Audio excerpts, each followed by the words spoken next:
Computer. Okay. Okay. Hello, seekers. I am with Adam Berguem today. Hi, Adam. Hey, thanks for having me today. How are you? Thanks for coming. I'm good. I'm good. And how about you? Yeah, I'm great. I'm great. Super excited to be chatting with you today about just Everything in life. yeah, everything in life, right? Not your usual questions for sure. Right. So we have a lot of similarities. So Adam, both we're both in marketing. Especially the content side, and uh, we both have very strong interest in the issue of career development and career choices. And later on, I discovered that you have Moroccan heritage. Uh, I'm not Moroccan, but like like the Arab connection. So it's good to talk to someone who has a lot of connections, even though we live in like completely separate worlds. So yeah, the first question I want to ask you is, what were you drinking?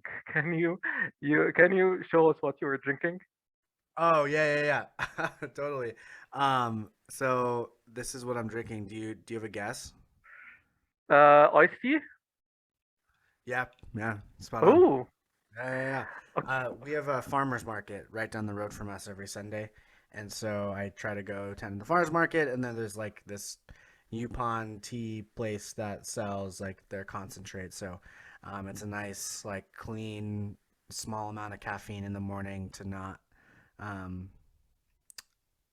really get reliant on coffee, pretty much. right, right. Um, I have a very loaded question about that, which is, do you prefer the cans or the ones in the freshly made in terms of iced tea?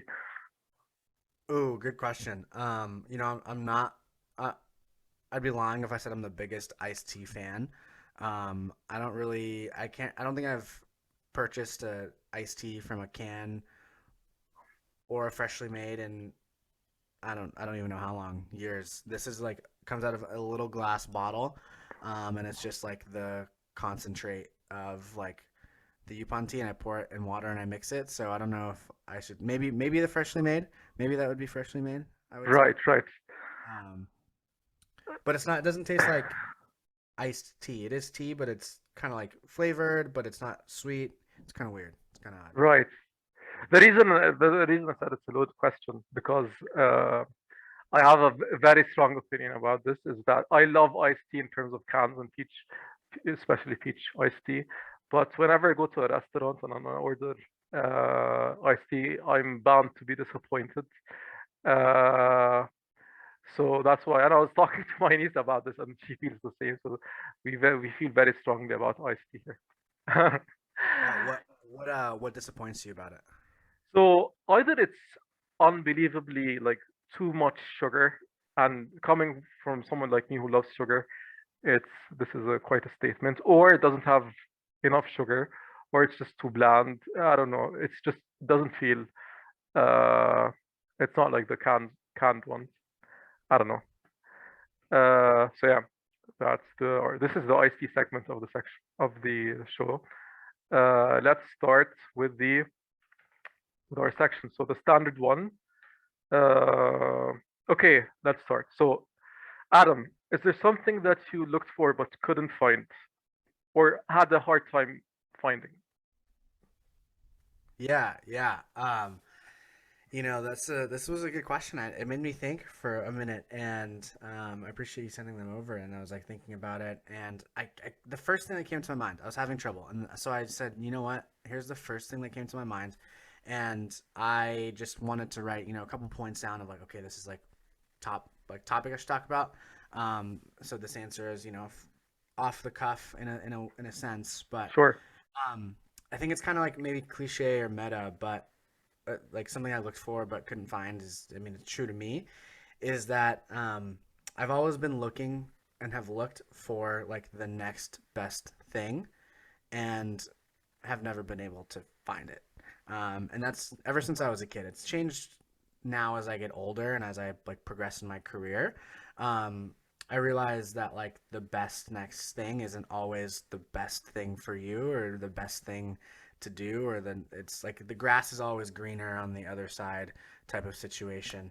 Um, what I'm not saying, I guess, is like continually improving. Like I'm somebody that's always going to improve myself with my skills professionally as well as personally. So I think there's a distinction between like the next best thing and the like always wanting to improve. But by next best thing is like maybe a new opportunity or a new financial goal or a new whatever, or you know you reach this big old milestone and then all of a sudden you want the next milestone. And I think like an example of that is as a kid at family gatherings, there was always an adults table and there was always a kids table.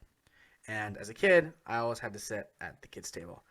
And I always looked at the adults table and said, "Why do I have to sit at a kids table? I don't want to be a kid, right? I'm an adult. I have something to say. I want to be at the adults table."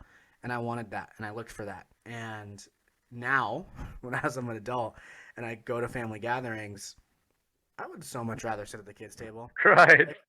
Like it's so much more fun. You know, kids are exciting, a lot less drama. They don't want to hear about your, you know, career path and then tell you how to, you know, what you should have done. They just want to have fun and they just want to eat their food and so like that's I don't know, that's kind of a example that I came up with, or even like work wise wanting a certain title or certain duties, which in some cases sound great, but then when you get to like actually realizing them, you almost realize, oh, this isn't actually that amazing, and there's so much behind it. Um, and so like you know, for me now, I what I you know I guess haven't been able to find the next best thing because every time I got it, there's always the next best thing.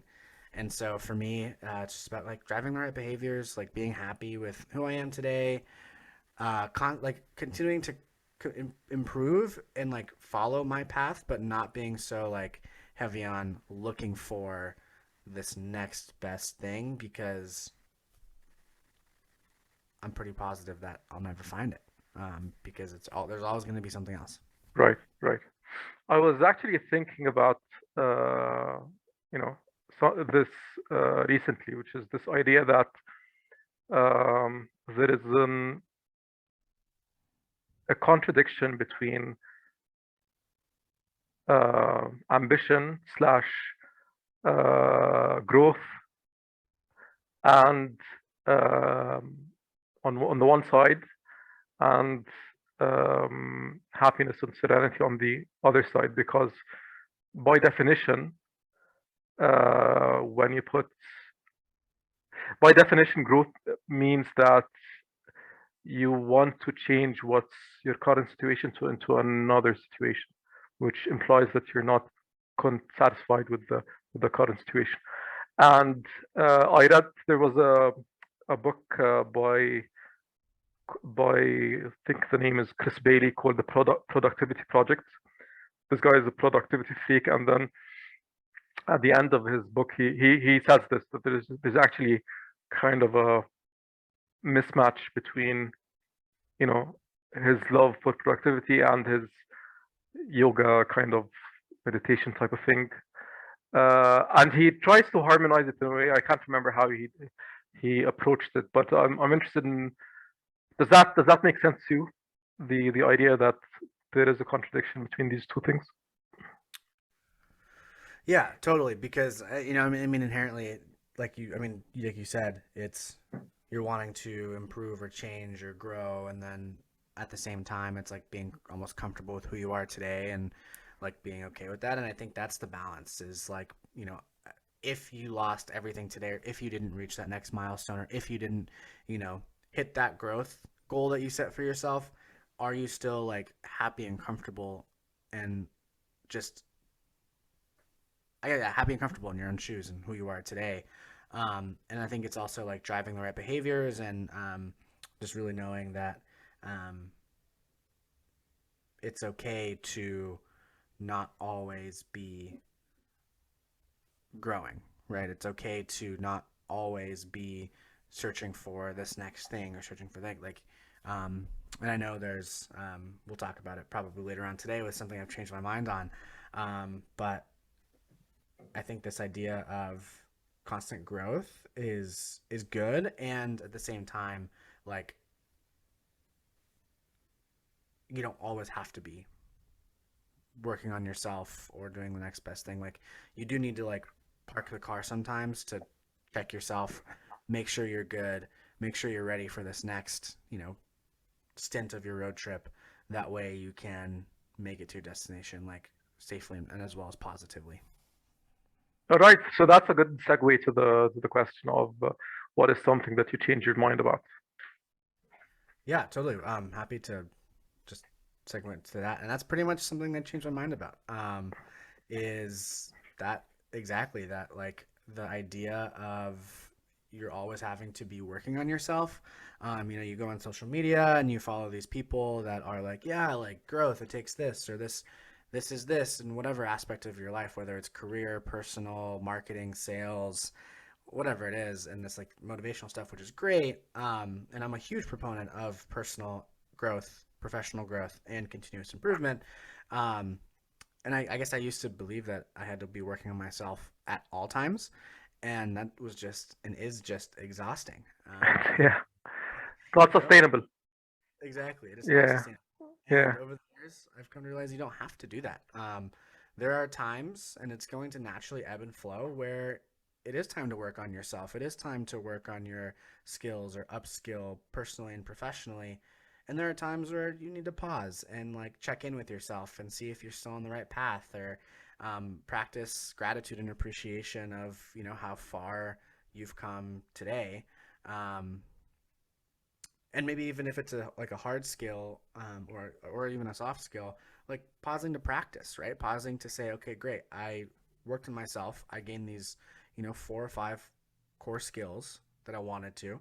Now it's time to like use these skills, practice these skills, become you know second to none at these skills, then start to build new skills. right, right, right. I'm curious, is there anything that any specific areas or skills where like your approach is, instead of like I'm gonna work on them, I accept that I'm limited in these areas and I'm gonna deal with it in another way. Either, yeah. So I'll give you an example for me, like visual design, things that have to do with the visual design. I'm horrible at it, and I don't have really intention of like working on it so much that uh, I prefer to outsource it or to partner with people who are good at it rather than develop it myself. So for you, is there anything that you kind of like, no, not for me? Yeah, totally. I think one of the biggest things I had to do is realize that like I can't do everything. You know what I mean? Like I've been trying to do so much in my personal professional life, and it's just that's not sustainable. Similar to you, my skills in design aren't the best. So I marketing wise, kind of my career path is growth marketing, and so being a generalist at heart, I um, I don't I'm not the greatest visual designer, pretty much, as well as like oh excuse me,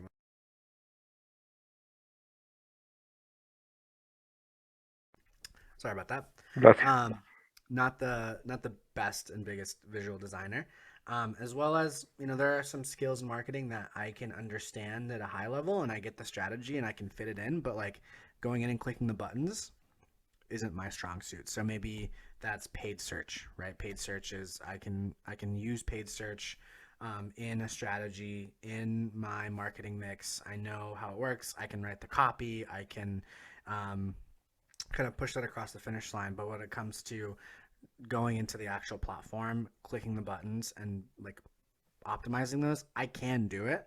I'm just yeah, not going to the most world class at it, where I've really focused my time and effort in being that generalist to be able to do that, as well as dive deep into content SEO, where I think that's content is king and queen. Um, yeah. So those are some skills that I've like kind of realized that I had to just put stop trying and like beating my head against a wall to just continue to like learn and learn and learn and learn and learn and learn, because it's not also sustainable. Yeah, yeah. I just as an FYI, I have on my blog a disclaimer for anyone who has strong visual design kind of sensibilities that you'll be traumatized once you enter my blog. But like I have it in my mind, like I have to fix because at the end of the day, I do think that this is harming me because as much as even if the content is really rich and stuff, people get kind of like, oh, this is they get put off by the visual design. So it is on my plan to kind of like either hire someone from UX or partner with someone and something like that. But it's not something that I'll do. I don't think so, at least. Um, so yeah, let's hit the other question of hidden gems. So, what are things that you encountered in your life that you consider as hidden gems? Yeah, totally. I think the couple things that pop to mind immediately are hidden in plain sight, and those would be your do not disturb on your phone and all your devices, as well as notification settings in the settings tab of all your devices and all your apps. Um, I don't know. I think we get so many inputs in one day that it's so hard to focus on like one task, and we get pulled in so many different directions, whether that be phone notifications, different apps, whatever collaboration tool you use, Teams, Slack, maybe all of them, right? Yeah, And I personally, I would find myself checking notifications or emails after hours, in the late evenings, weekends. I would get distracted in the middle of a task by a useless notification or something that somebody thinks is urgent when in actuality it can wait. Um, and yeah, I think those are the hidden gems that I found, and kind of found myself starting to use those more and more and more now, limiting my time with notifications that come to my device, as well as I keep do not disturb on my phone most of the time.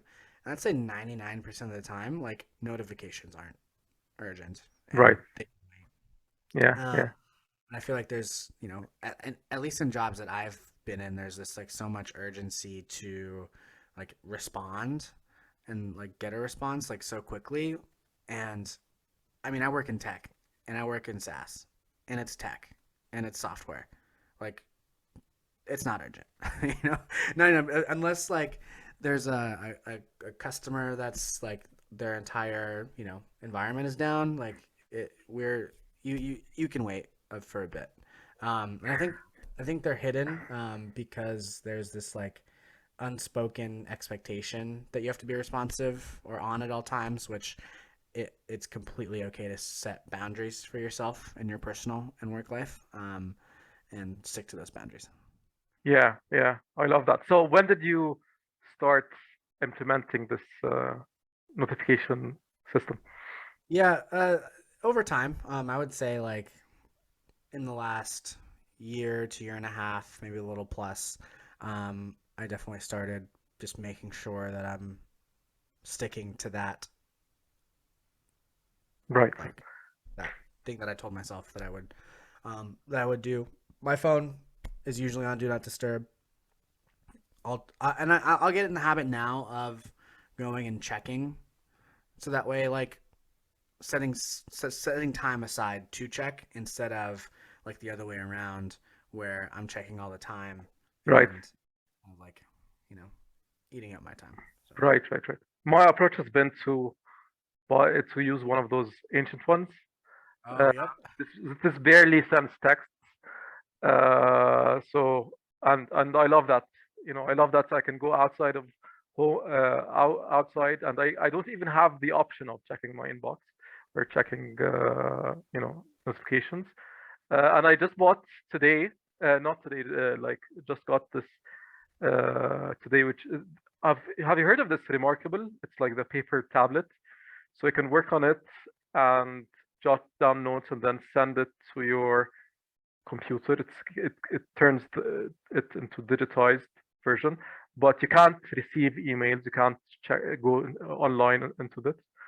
So this has been helpful as well, or hopefully to be helpful. Yeah, I've definitely I've heard of it. I've seen it, and I've kind of gone back and forth with them. I use an iPad, but like the benefit to that sounds like you don't have to get those notifications or feel having to do that. And hey, maybe they're your first sponsor on the podcast. Right, yeah. Hopefully. Remarkable if you're hearing this. Yeah, we'll Stop. tag them we'll tag them in the comments and be like, Right. hey, it's time to support. Right. Um, okay. So think of someone you don't like and try to kind of like, as much as possible, convince me that they are not too bad or even good people or good in some ways. Uh, I want you to use things that you actually believe. So you're gonna be, it's like an extreme version of looking at the bright side of things. So yeah, Yeah, yeah, yeah. I like this question because it almost forces you to think in a different way and see like others in a good light, despite like the negative impact they've potentially had on your life. And maybe that's also a chance to reassess um, whether like why that I don't like them. You know, why is it that I don't like this person? Is it because something that there was an interaction, or is it something that who they are as someone as a person? And I'd like to think I'm not somebody who like dislikes many people. For me, people are people. We have our positive and also negative qualities. But there are definitely a few people out there that I'm just like, yeah, I can truthfully say that I don't like you. Um, I can probably count on less than two hands how many of those people there are. Um, but in my experience, they're just individuals that have been like super rude or disingenuine, or just like okay with stepping on other people, and are just very open about it. Of course, won't mention any names. yeah, Someone I have in mind is an old boss. I think it was, 4 or 5 years ago now. And actually, fun fact, I have a podcast. I did a podcast episode on bad bosses and how to deal with them, and just kind of like talking about how to navigate those types of situations. But I think we're here to talk about the good things. yeah, And I would say the couple good things that really stood out to mind for me are that they they'll get the job done, right? I sometimes to a fault, of course. Although I never had any type of thoughts in my mind that if I came to them to remove a barrier for me, or to like get something done, that they would not be able to do it. There might have been pushback, or there might have been some negativity or some hesitation to doing it for whatever reason, but they would always like take on the responsibility and like get the job done, or even just remove barriers. And I thought that was really really cool to see, and to experience of somebody who is able to do that, and someone who is able to like hyper focus and do that. And um, I would say another thing is that they loved animals too. So whenever you would talk about their dogs or like see them with their animals, they kind of lit up, and that was like, oh, it's always cool to see people light up and get excited about things that they like. Um, and they're a good cook too. mhm. Three good qualities. Okay, so let's take something negative uh, about them and tell me your original kind of hypothesis of why they're behaving this way, and then let's explore kind of like alternative explanations. Yeah, totally. And this at this point, this was like a very like transformative time of my life, and so I had been unemployed for 6 months. found a job, and I found a job in the state that I just moved away from. And I then went back to that state to like get to work on this job. And this actually is part of what inspired my passion for like the career space, and always kind of being in control over your career versus like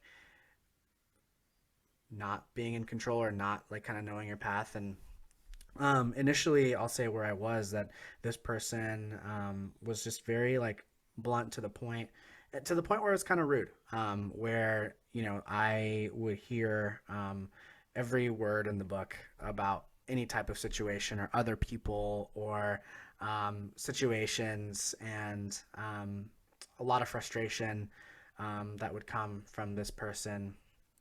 And also just like, for example, there were a few weekends where I would get a phone call at 7 a.m. and they would say, "Oh, if I'm working on a weekend, you're working on a weekend. I need you to do X, Y, Z." And at this time, I'm like, "Oh, I need a job. I need to set boundary. I need a job, and I didn't have boundaries set for myself, and I just did it."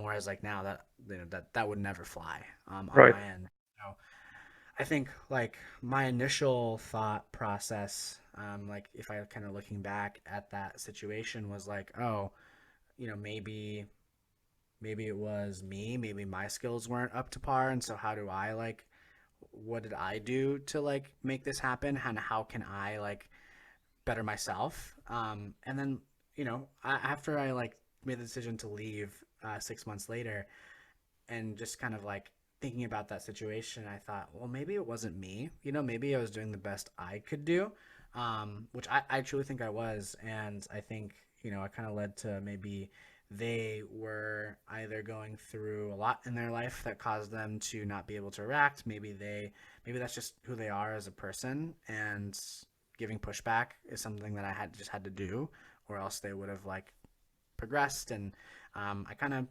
have reached a point, at least a couple years ago now. If that was 4 or 5 years ago, probably, year and a half, 2+ years ago, where I reached a point where I said, it doesn't really matter why they were doing that. It doesn't really matter like what they like. There's a million reasons as to why they could have been acting that way. Um, the only thing that I can do and focus on is what I can control. And so looking back at it, and just like not maybe even feeling like negative feelings anymore. It's like, you know what? Like that happened. That's who they are. I'm not there anymore.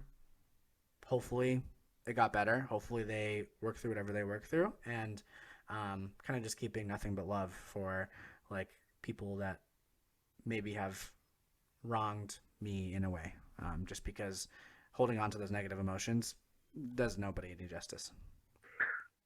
Right. This resonates in so many levels, because think I, not I think, I know for sure that I also have this tendency, like when I have kind of a conflict with somebody who's, aggressive, or they kind of like, I feel like I'm attacked. I'm very likely that my first thought is, what did I do? There's something wrong in me, there's, and then there's kind of this feeling of guilt because of this person's behavior. Um, and it takes a while to kind of like, I mean, I don't know if it just takes a while. It's actually an ongoing process where like, is it me or them? Is it me or them? And go into these kind of like cycles. Um, and I even like, I think people who are like, um, rape victims, they can fall under this trap as well, as start thinking, they start blaming themselves for what has happened. Um, so it is a tricky situation when you enter into kind of a toxic relationship, to kind of like have this mental, or psychological stamina, to not kind of beat yourself up, even though you are the one who is being abused. Yeah, it's tough. And I mean, in the specific situation that you had mentioned, haven't, of course, experienced that. In other situations of, other types of abuse, definitely, emotional is like Yeah, I think it's easy, across the board when you are the abusee to blame, like you said, to blame yourself. Where, like, it's it's not always you, I guess. You know what I mean? Like, Yeah, are maybe things that in let's say my situation, for example, there are things that I could have done better. There are things that I could have um, approached in a different way, and at the same time, like, yeah. it happened, and it's time to, like, kind of, I don't know, um, Let go. let go, but also forgive myself for that, and also, Right. like, yeah. Yeah, yeah. Okay.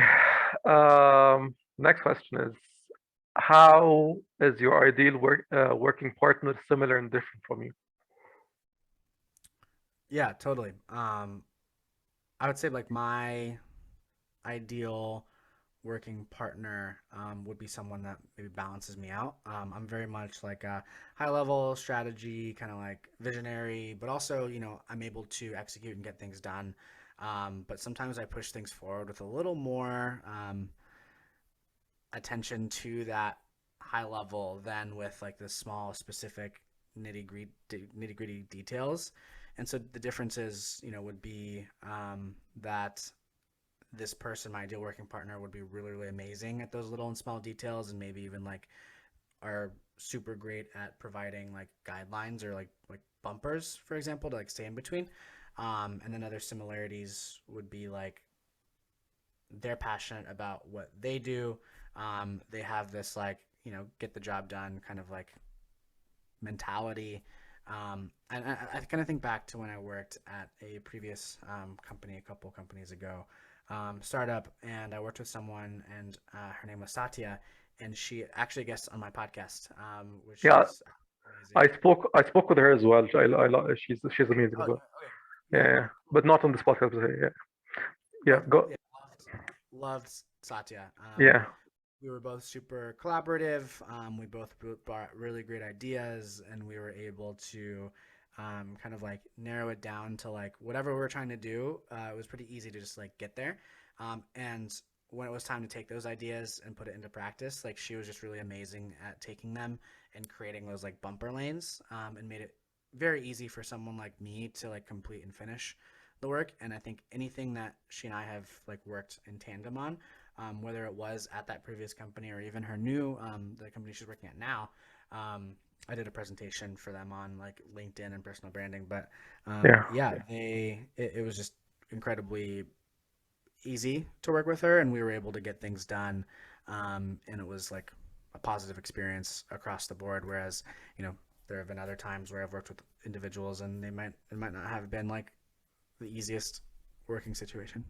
Right, right, right, right. Okay, so how do you think me and you are similar and different? Yeah, I think you answered that question for me in the beginning of the podcast, which Yeah, me, like, I wasn't really conscious of that. Oh yeah, that's the one of the questions. But yeah, so you have the first one of the commonalities. Add anything if you want, and then let's go to the differences. yeah. So I think you hit on most of them. Marketing. We're both even throughout just chatting with you now, we kind of have the same outlooks on life. We definitely have that, North African, like, roots, I guess, with each other. And differences is, we live literally probably what on the other side of the world from each other. Um, I think, of course, in our couple conversations, and I could be wrong. Correct me if I'm wrong. It seems like you may be more introverted and more um, where I don't shut up sometimes. Right. uh, where I'm, like, very much like an extrovert. But yeah, is there anything that you see that pops out to your mind that you think is different? Uh, You have so hair. I don't. good one. Yeah, so actually, we actually talked about this the last time. I don't know if you remember, but you enjoy creating processes. I like to have processes already established and then following them. Definitely, that's something that I would be say there's a difference. Oh, okay. I like to have already built structure. Uh, I like structure, but I don't like to. I'm not really the best operation guy, so that's why I'm like. So yeah, that would be a difference. It's very interesting this that you said the whole introvert thing, because one of my guests' answer was exactly the reverse. Was He said he was an introvert and I'm an extrovert. So the way I classify myself as an ambivert. So I can tend to have the both kind of tendency, and I can be extreme in both at both ends. Um, so yeah, which the fact that you gave opposite answers kind of like demonstrates this. So yeah, I think that's like kind of, I mean, funny, but also like true. It just, it's interesting to see how, depending on your interactions with somebody, how they perceive you in one way or another. And like, it's not, like, take that and times that by every single different person you meet. Like, everyone has a different like thought on you, and it's like almost, I don't know. I think that leads into like other, like a whole other topic of like, because everyone's gonna have a different version of you in their mind. Like, as long as you know who you are and your version is, um, like, that's your truth. And yeah, it's just interesting that it's kind of funny that somebody else said, "Oh yeah, you're more extroverted," and then introverted. I kind of have a question. Do you, like, when you find that your energy recharges, do you find you recharge by yourself alone time, or do you recharge in a group of people, or is it both? yeah. I think the best answer would be both. I struggled with this question, but I think I don't have a definite answer. What I can say though is like, so one of the things that kind of like um I'm very introverted in is that I need to work in a place where there's like little distraction as possible. If the clock is ticking, I take the battery out of the clock so they can focus. Whereas some people like need to have work like need to work in a cafe or something. They need to have something around them. So that's, I'm like completely introverted in that sense. Um, Something else, like sometimes I like to think about something and then talk to people about it. So let me do my internal thinking first, then I'll come and talk to you about it. But yeah, like I can be extremely goofy, extremely loud sometimes. So I have both kind of tendencies. Cool. I'm definitely much a recharge with people person. Right. Um, there's definitely times where I do just need to like chill alone. But when I feel energized and I feel like recharged is after collaborating with somebody, or even after this podcast, I'm gonna be like, cool, that was like really great to be able to come and talk, and then now it's time to go do something else with my day, or like take on the rest of my day. Whereas I find that I think in my personal group I'm surrounded by introverts, which is good for me, of course. And they're like, oh wow, they would do one thing like this and then just be, that's it, right? They'd be cashed. They'd be like, wow, I just need to not talk for 8 hours. Right. Yeah. Yeah. Yeah. Okay. So we are. Uh, we've reached the custom questions. Oh, sorry. There's one question that I forgot to ask. If you can facilitate a conversation between any two people, who would you choose and what would you ask them? Uh, yeah, this one was it would be between John Legend and Alicia Keys, because I don't know why, but they haven't created an album together yet, and I think that would be probably one of the best albums made recently. So, um, if you're listening, John Legend, talk to each other. Right. Yeah, I second that. Um, it's I Okay. So I've been thinking about this separate question, which is, in my opinion, most lyrics. are mediocre. Do you agree with that? First of all, in all songs, they're just like I just feel they're mediocre. They could be do a lot better. What do you think? Um, yeah, that's a good question. I think pop songs kind of follow a formula.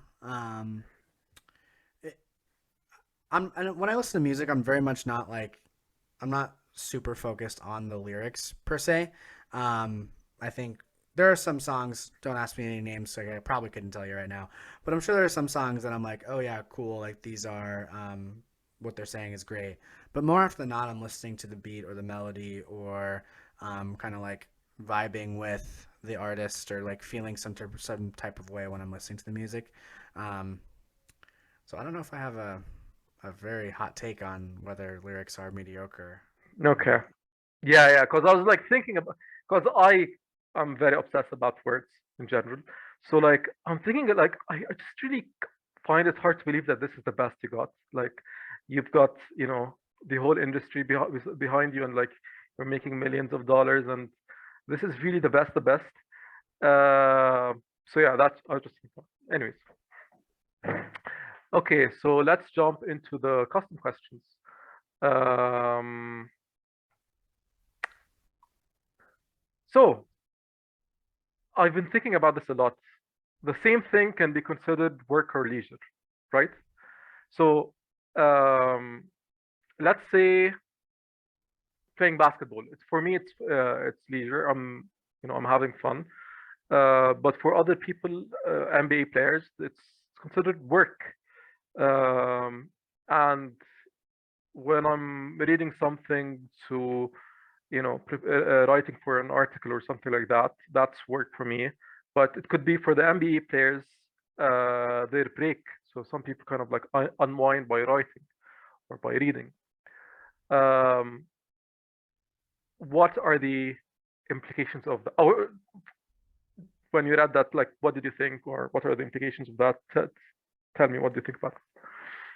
Yeah, totally. I think it's like, well, I mean, totally. Like, it's the intentions of like what you're doing with the activity. Like, it kind of reminds me of we were talking about earlier about like chasing the next best thing. Like, the grass is almost always greener.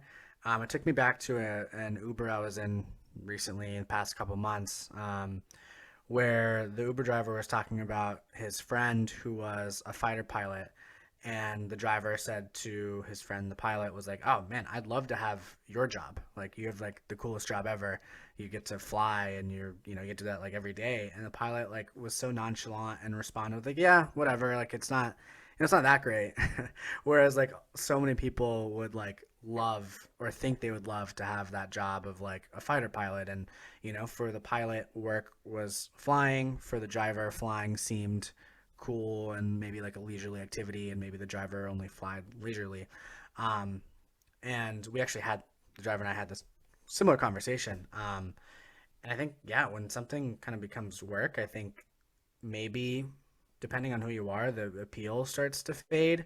Or like maybe the thought process is, you have to do it versus like getting to do it or choosing to do it.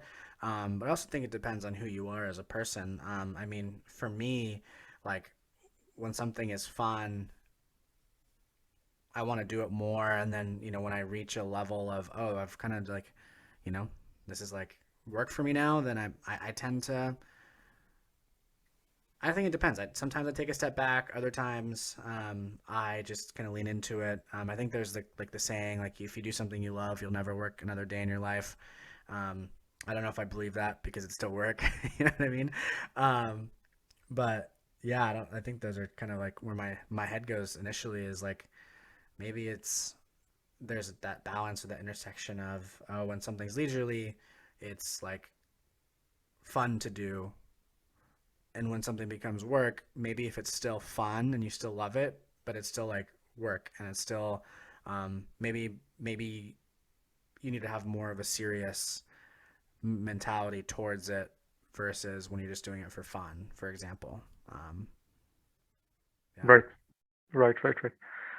Yeah, I think that's part of it, and another part of it, I think, which is you would I'd imagine you depreciate it because you identify as a generalist, is maybe a lot of time burnout doesn't come from.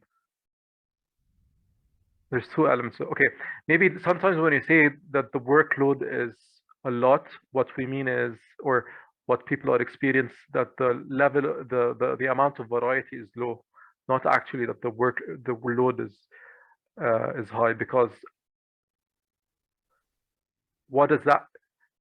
I mean, in some weird way, let's say you're not working for a company, or let's say you're just experiencing life and working for yourself. In some weird way, everything, the workload is not something that can be added or decreased, because like even if driving can be considered work, you know what I'm saying? It's a bit philosophical, but when I thought about it, like, oh my goodness, so it is possible to conceive of of this world where there's no actually workload because everything is work.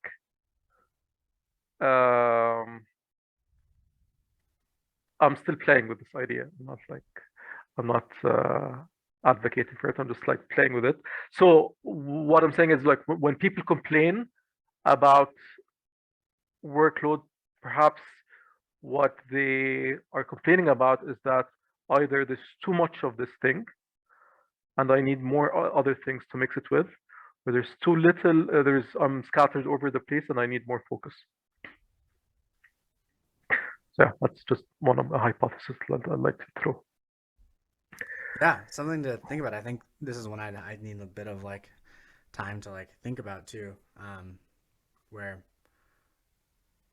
yeah, that's an interesting thought for sure. I think there's truth to it for sure.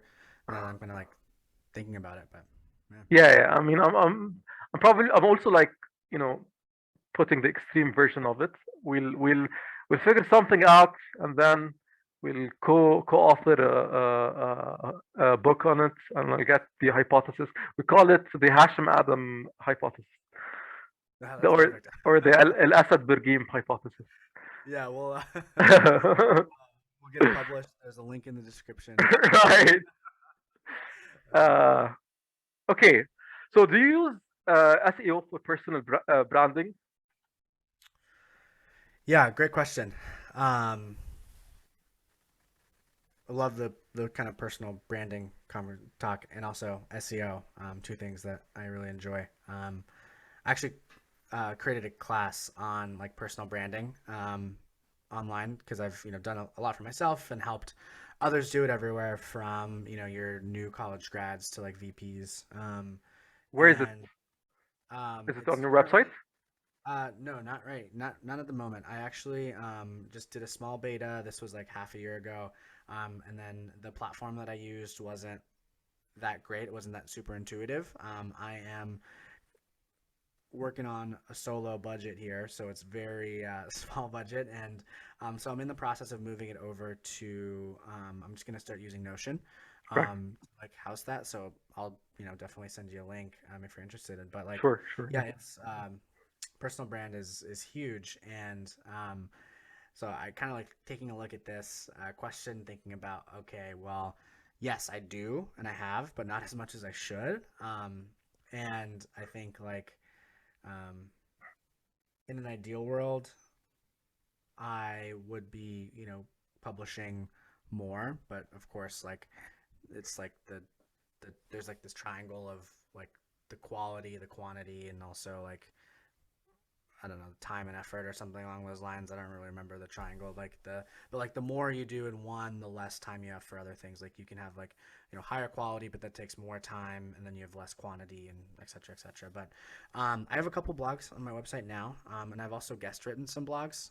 So just to get my name out there, get links back to myself, my website. I mean, like my website is personal brand, right? adambergime.com. Like that's my LinkedIn is personal brand. And I think, yeah, so I am driving a small amount of traffic, but a small amount of traffic is more than none. And then I think, yeah, so that's So the question is, um,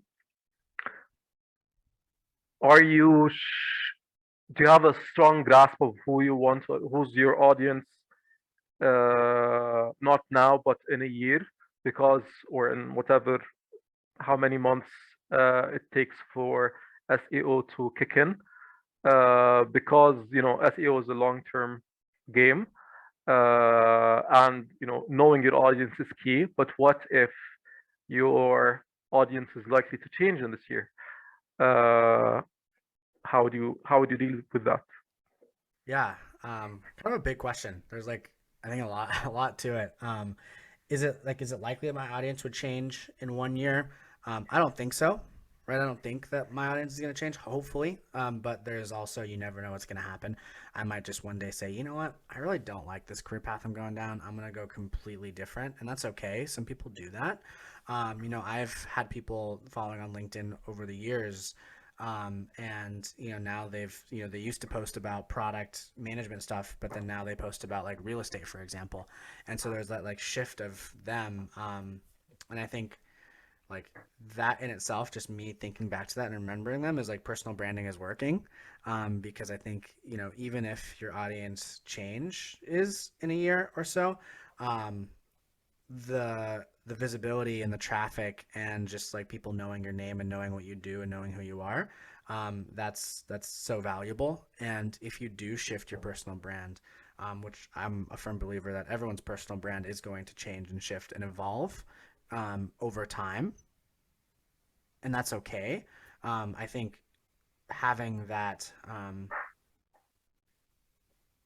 building that brand for yourself and building that brand equity and people coming to you through SEO and finding you is like it's not a bad thing, right? Like it's not bad that maybe this person went from talking about product to talking about real estate, but like maybe it's also about approach. And then I think if I'm driving traffic to my website, for example, let's say me personally, I said, you know what, I'm trying to change my career path and in I decide I want to go into something completely different. And I'm driving traffic to my website. I've increased my authority on my site, and so if my audience changed, I would ideally start creating other types of content, right? Other types of content that fits in with like what I am, the new version of Adam.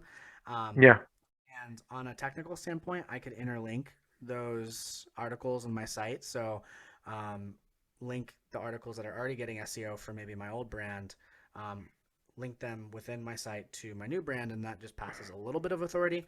Also, if people are interested in the new thing I'm doing, they can click through and find that content, which only helps on a technical standpoint. But at the same time, it helps readers coming to my site understand and know that, hey, I'm actually changing and evolving like as in real time. Maybe this is the new thing that I'm focused on, or this is the thing that I'm um, doing now, and hopefully that will start to rank.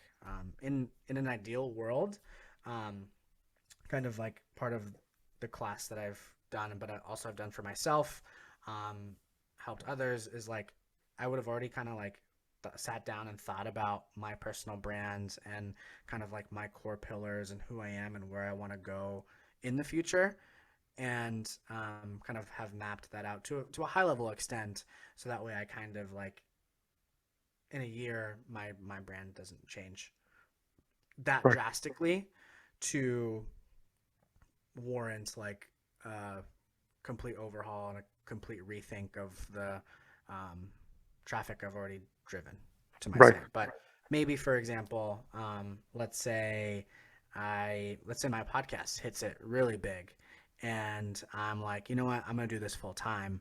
So I'm kind of moving away from the marketing side of things, where I might be if I'm driving any type of traffic there. Um, if I've really sat down and start mapped out my personal brand and thought about, well, what are my like 3 to 5 core pillars? It's marketing, it's podcast, it's you know um, Career development. motivation, career development, and just like how to deal with I don't know imposters or like not like yeah like always working on yourself, being comfortable with yourself, whatever. Um, like that shift into being full time podcast almost kind of makes sense because I've been doing it already. I've been kind of talking about it and like throwing like little teasers here and there.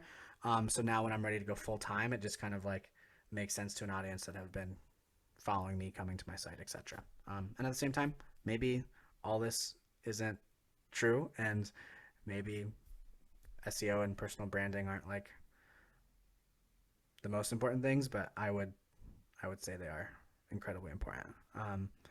Is like personal brand and just being okay with that too, being okay with that journey of changing and um,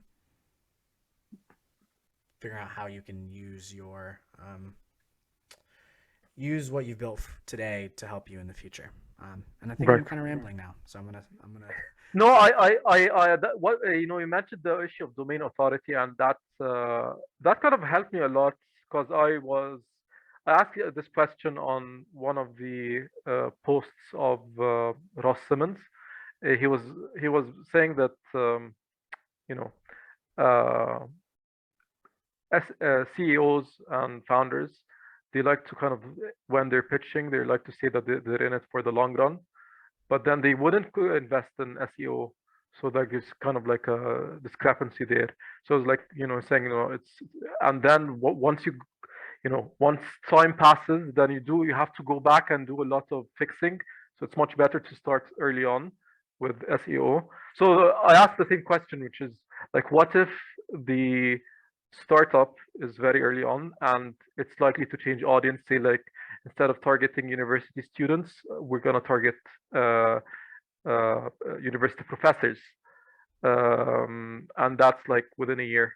So one of the responses was, which is I love that, domain authority would you still have the domain authority would still carry on.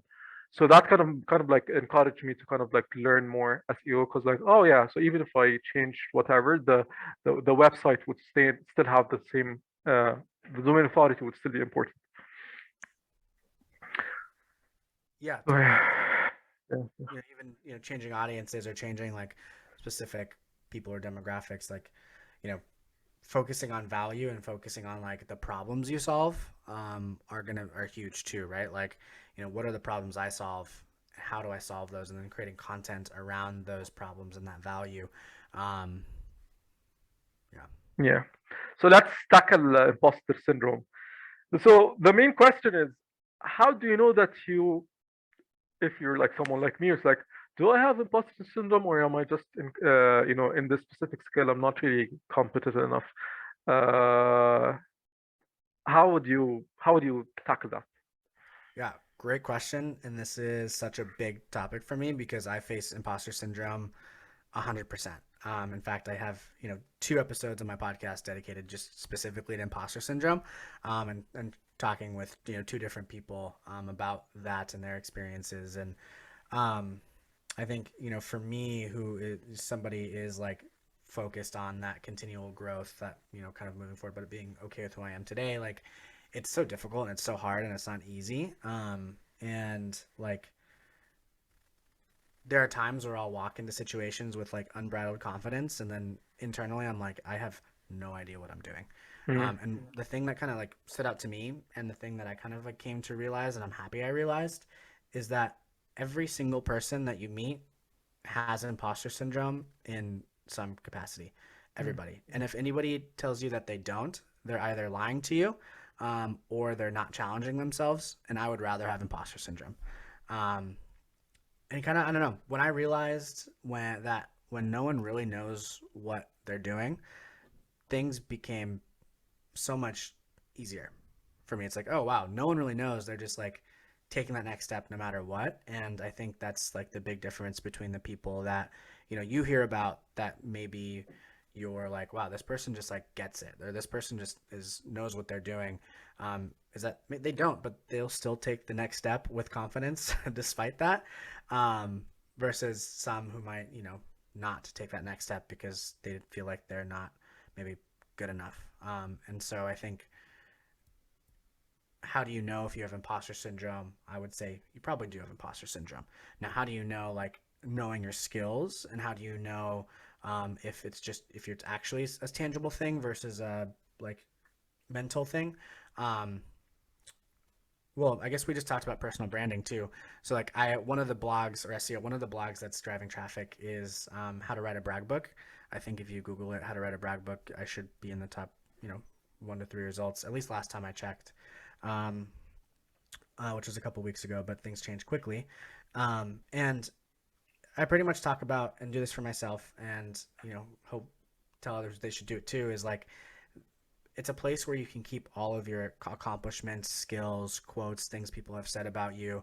Um, and you said two, number two. You're second. Yeah, you're second. Um, and it's where people can keep things like where you can keep your information about yourself, skills, accomplishments, etc. Um, that way you can go back and look at it when you're feeling like you don't have imposter syndrome and kind of see what you've done, what you've accomplished, what skills you have, what others have said about your skills, and almost remind yourself that you have those skills. Um, I think that's a good check to like realize, okay, cool. Do I not know this, or do I? Um, am I just in my head, right? Like it can act as your guide.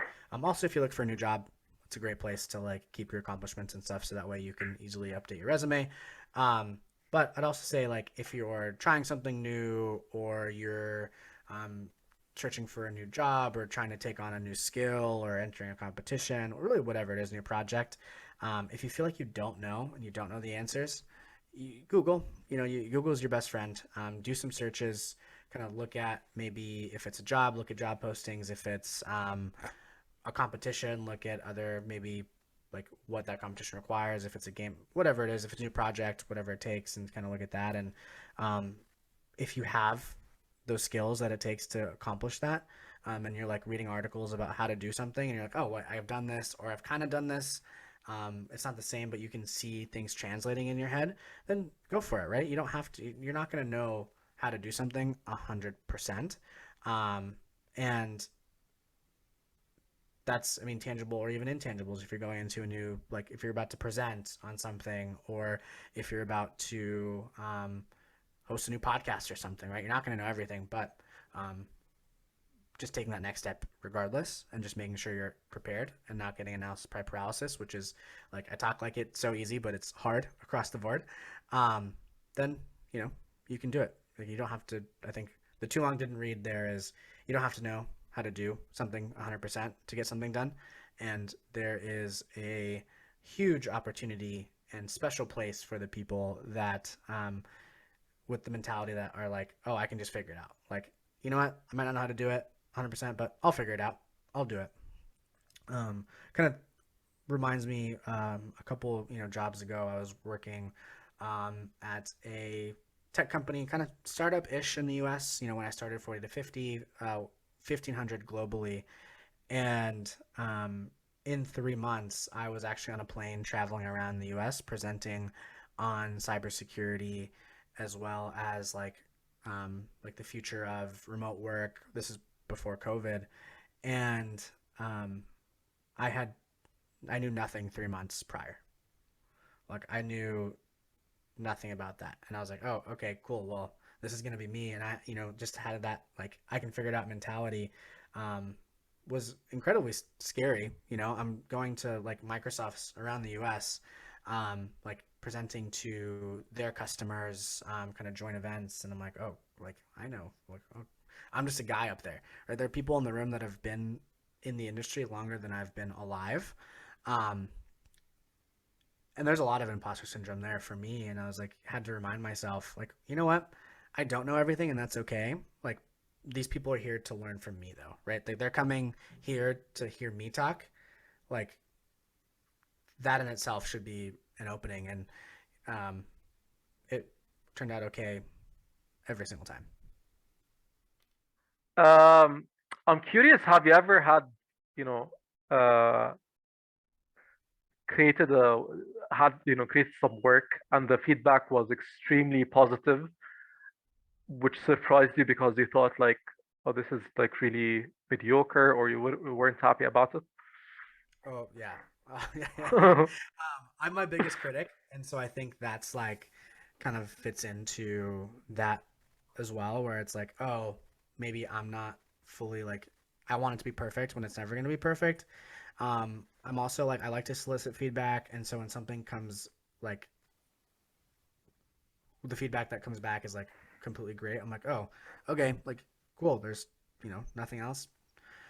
Kind of like accepting that now, but also like realizing that things don't have to be perfect. And more and more and more is like realizing that things don't have to be 100% perfect.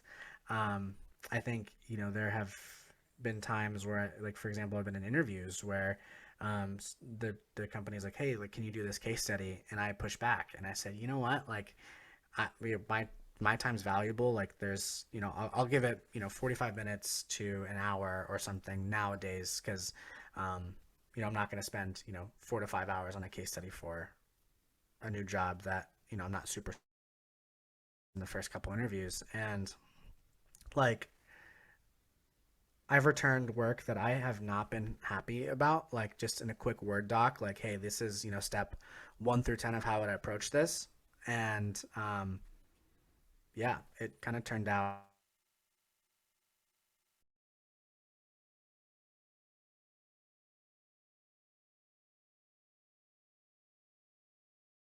Mm. Adam, can you hear me?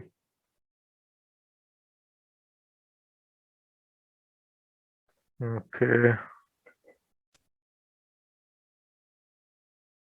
Okay, I can see you. Can you hear me? Yeah, I can hear you. Okay, Oh, did sure.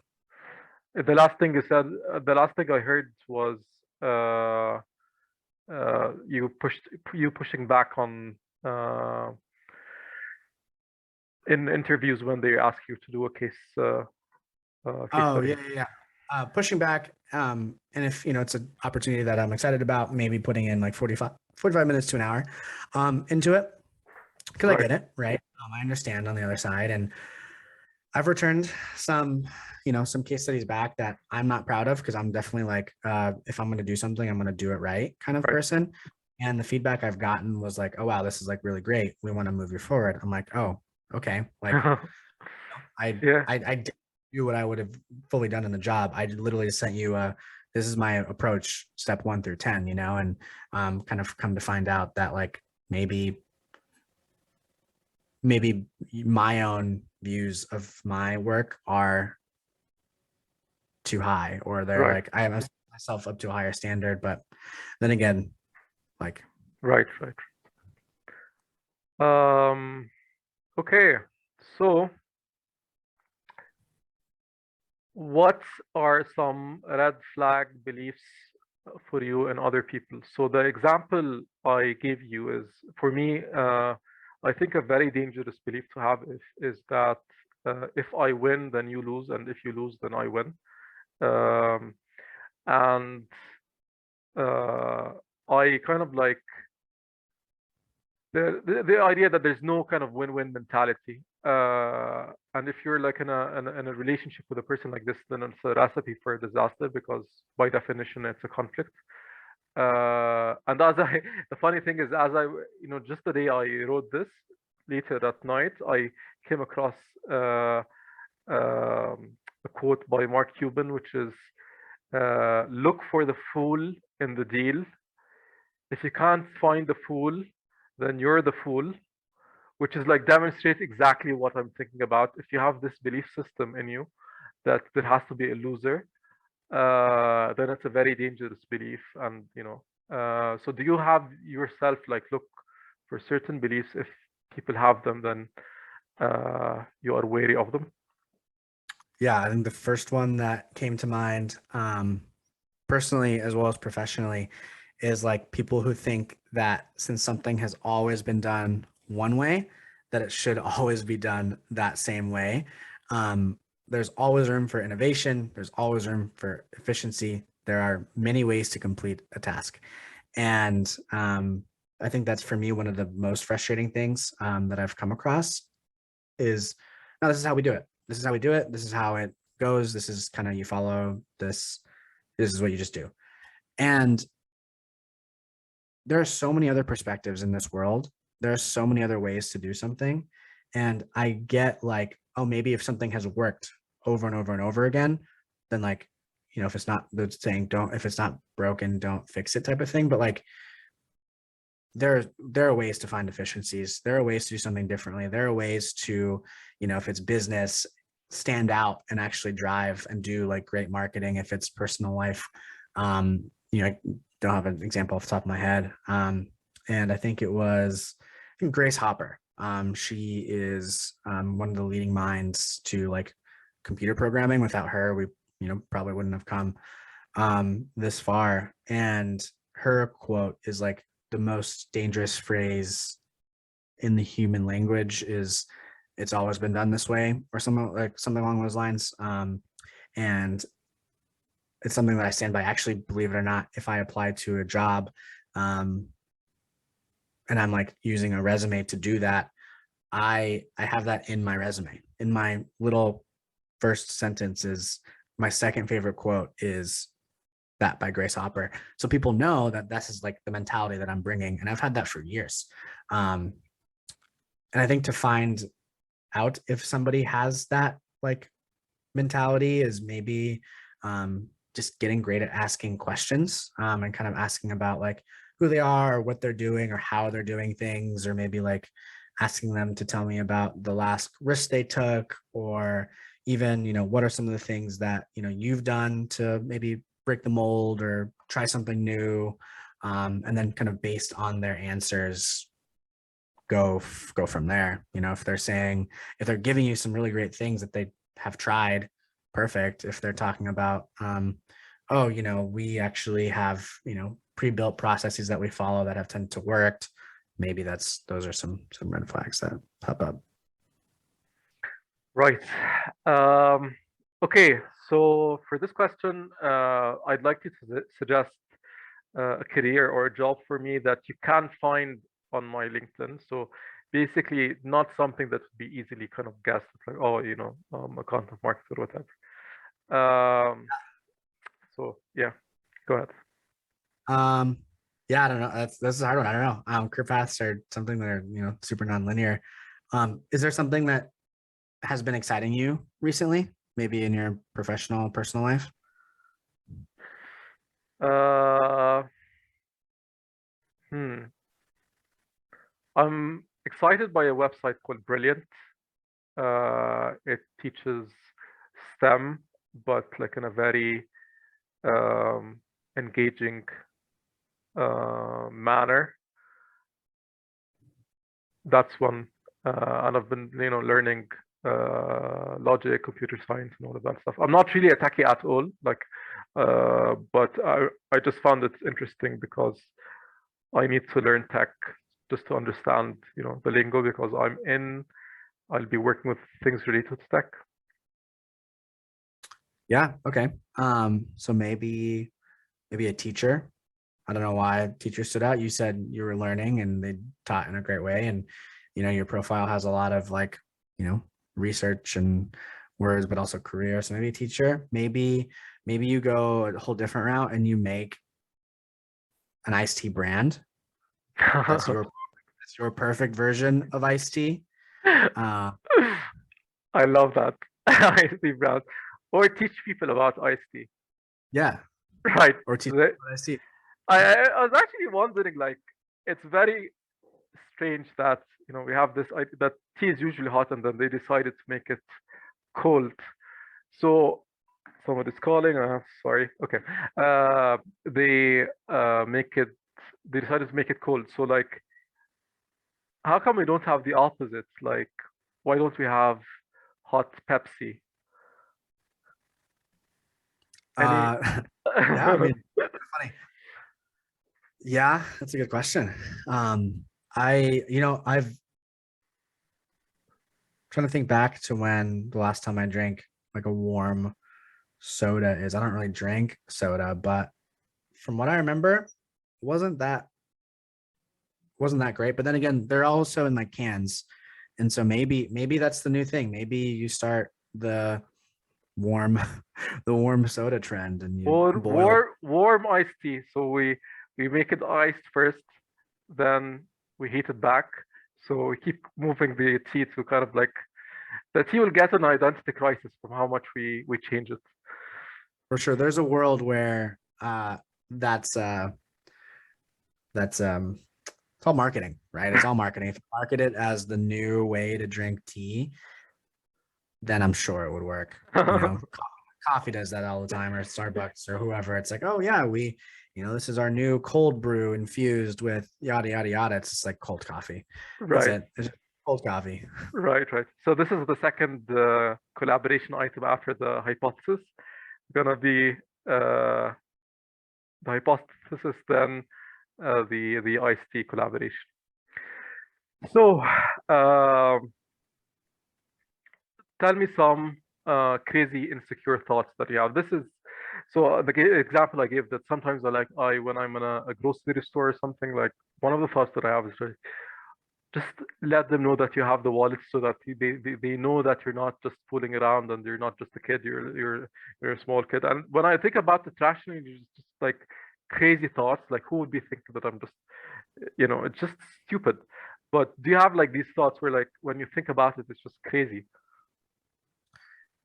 Yeah, totally. There are some times where I have thoughts, and it leads back to just imposter syndrome, where I'm like, oh, I'm not good enough, or oh, I don't know how to do this job, or oh, I don't know how to take on this project. And like, it's usually not the case. It's just like, oh, I do. Wait, I've done this so many times. Like, why am I thinking like this? And like, why are these thoughts coming into my head? And I think, for me, having, been somebody who like has dealt with imposter syndrome, who's been told that, I'm not good enough, to now it's like kind of like reminding myself, oh yeah, like I can do this. I've done this. Kind of goes back to like a brag book and keeping those types of things. But I kind of think work in that aspect. Just because I think that's where my like imposter insecurities come in, is like, can I actually like do this job, and like, can I, get this done? Where I think, it's not the case. There's a track record of that too. And yeah, I think those are kind of, that's what pops. Right. So now we reached the part where you choose the questions. I'm just making sure, like, are you okay with? We're gonna have to go a bit over time. Are you okay with that? Because I'm fine, but just making sure that you don't have any. Yep, I'm Uh, good. okay, sure. So we reached the part where you chose the questions. So before you telling me what was the experience of kind of like going through the questions and choosing for yourself? Yeah, good question. Um, at first I was a little hesitant. At first I was like, oh, I'm choosing the questions, but then, as I started reading the questions, I was like, oh, you know what, actually, like, this is kind of a good opportunity and a cool opportunity to like, have also maybe some sort of say in how this goes, or have some sort of like, it felt more collaborative. It felt like, oh yeah, cool, like we're collaborating on this versus, just being asked a bunch of questions. And so yeah, I like that hesitancy period was super brief, and I was like, oh cool, like, and then I went through the questions and I was like, oh, these are cool questions. I was like, thought in my head, what if I have a question that is not on here that I want to be asked, but that didn't happen. I would have just hit you up or put it Sure. on there. Yeah, yeah. Um, yeah, All so I right. thought it was cool. Yeah. So let's start with the first one, which is tell me about a stranger that you remember. Yeah. Saw this question, thought about it a bit, had a couple people that have come to mind, and I think the person that stood out to me out of those was a guy named Glenn. So a few years ago, I was just having a really, really just bad day. Couldn't be home, just needed to get out of my own head, and had a lot of like personal things come up. And so I went down the street to a coffee shop, just to kind of like sit in public and kind of have the sounds of outside kind of, help me process my thoughts. And I remember being in this coffee shop, and this homeless guy walks into the coffee shop and sits in the corner, and he's talking to himself. He's like sitting there just talking to himself. And the entire coffee shop, I'm noticing, I'm kind of just like people watching, are like staring at this guy. And just the looks on their face were like judging looks, or they're like, oh gosh, like, who's this person walking in, or oh, who is this like homeless person, or XYZ. And that didn't feel right to me. And so I was just kind of like, observing, and I saw him, walk outside with the shopping. I walked outside to like his shopping cart, which is like all he had, and he pulls out like a box of cereal, came back into the coffee shop and started eating his cereal, just dry cereal, and um, didn't love that people were looking and judging. So I was like, you know what, like I ended up just getting up and walking over to him and introducing myself. And I was like, hey, can I buy you anything? Like, I can get you something from here. The store's next door. He said, no. He's like, no, I'm fine. Thank you though. I said, I pushed back. I was like, I'm totally fine. Like, I would love to get you something. I mean, you're eating cereal, like save it. I'll get you something else. And he didn't want anything. He said, no, I'm good. And we ended up talking for a bit. And that really left an impact in me, and kind of like showing the kind of remind me to show the appreciation for what I have and who I was. Is almost like serendipitous that, on that day, kind of that situation happened. And a few days later, I go back to the coffee shop. It's just right down the road from me. And Glenn was there again. He was there and he remembered me. He remembered my name. And we talked for a bit longer. And I think he was just jazzed to have somebody to talk to. And, he had some like the way he acted was almost like, I'm not an expert in like mental health, but like the way he acted was more like we saw a car drive by and he's like, oh look, that's a car, vroom. And I was like, oh okay. And so I was like, Glenn, let me buy you something. Like I didn't say this. I said, Glenn, I'm gonna buy you something. So I go to the store and I go to buy, and I bought like a couple of groceries for him, just like so he has. Came back to the coffee shop to surprise him, and he wasn't there, and he was gone. And hadn't ran into him since. Haven't seen him since then, and that just whole experience left a huge impact on me. Of like, you can find light in any place if you're looking for it, and just kind of like remembering what I have, who I am, and being appreciative for that as well. Yeah, yeah, that's quite interesting. Um, okay, so the second question is, what's your favorite games slash sports? What's a game that you don't like? Is there a relationship between those answers and the skills you like and don't like in work?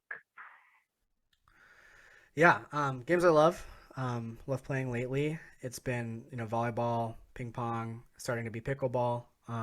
They are just fun to go out, fun to play. Did you say Um, pickleball? Pickleball, yeah, What's that? it's a, it's getting pretty popular in the U.S. It's a like think if tennis and ping pong had a baby, pretty much. Right. That's Yeah. hilarious. I'm gonna look it Um, up.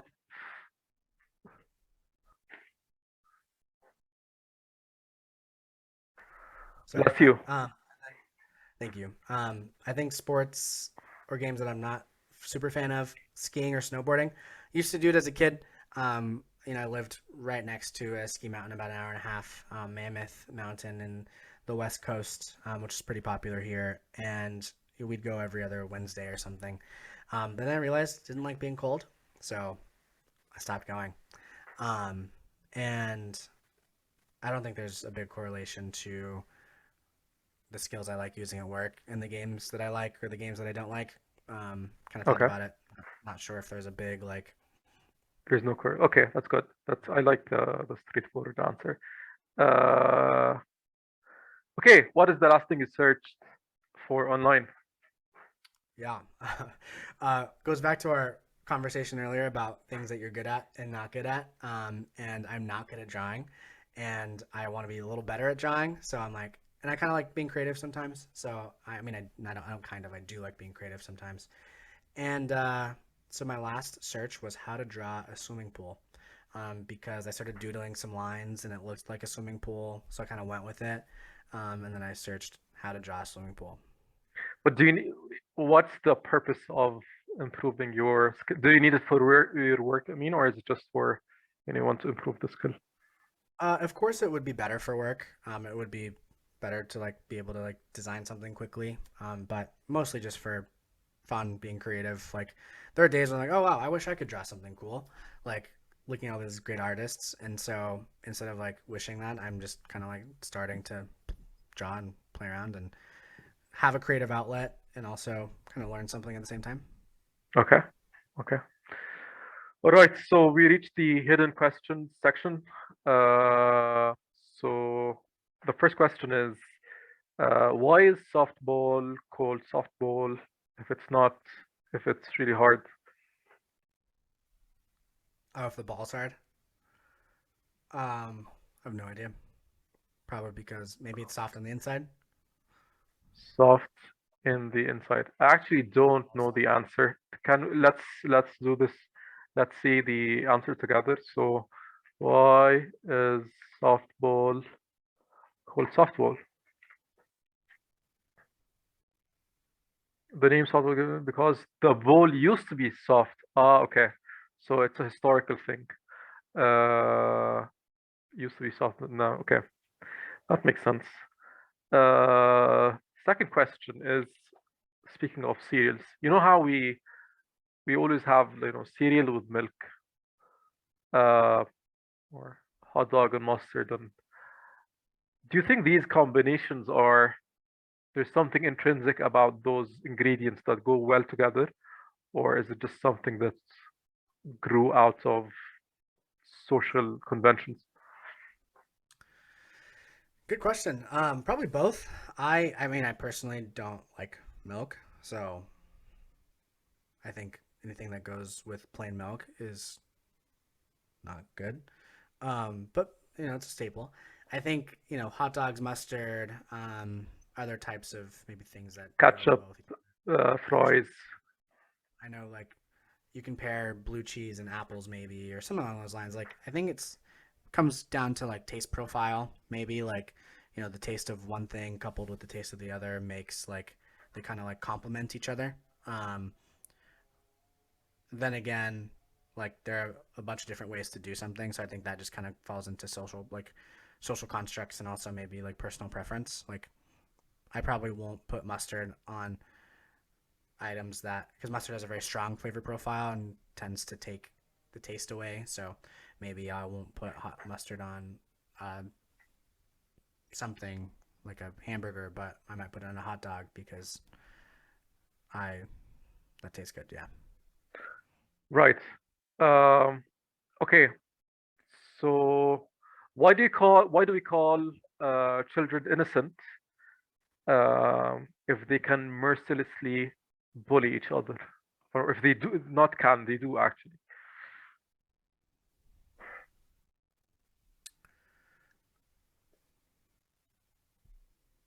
Yeah, I think. I mean, it's kind of a. It's a.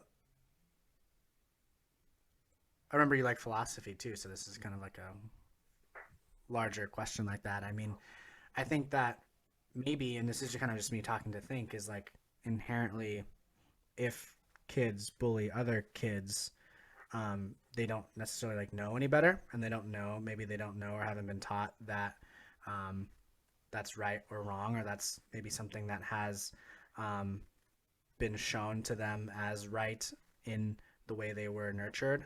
Maybe they're not getting that, or maybe they need an outlet for something, and so maybe maybe kids are innocent, and maybe kids don't know any better, and when it gets to that point, they're just a product of kind of the environments they got brought up in, and so maybe it's not necessarily like the kid's fault at that time because they don't know any better.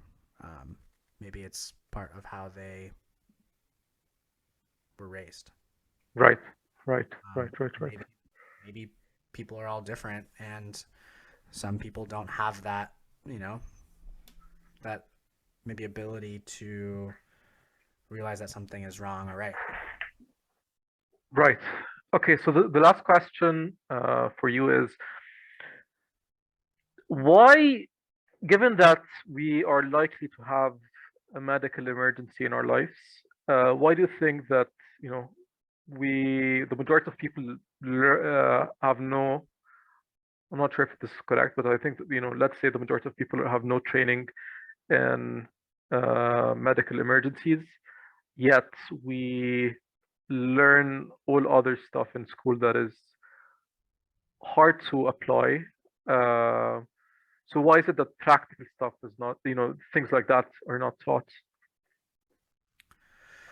Yeah, no idea why. Definitely they should. I think why don't people know how to deal with a medical emergency? Maybe um, depending on the emergency, it requires a certain degree of specialization, but maybe the basic stuff just isn't taught to us and it isn't reinforced over time.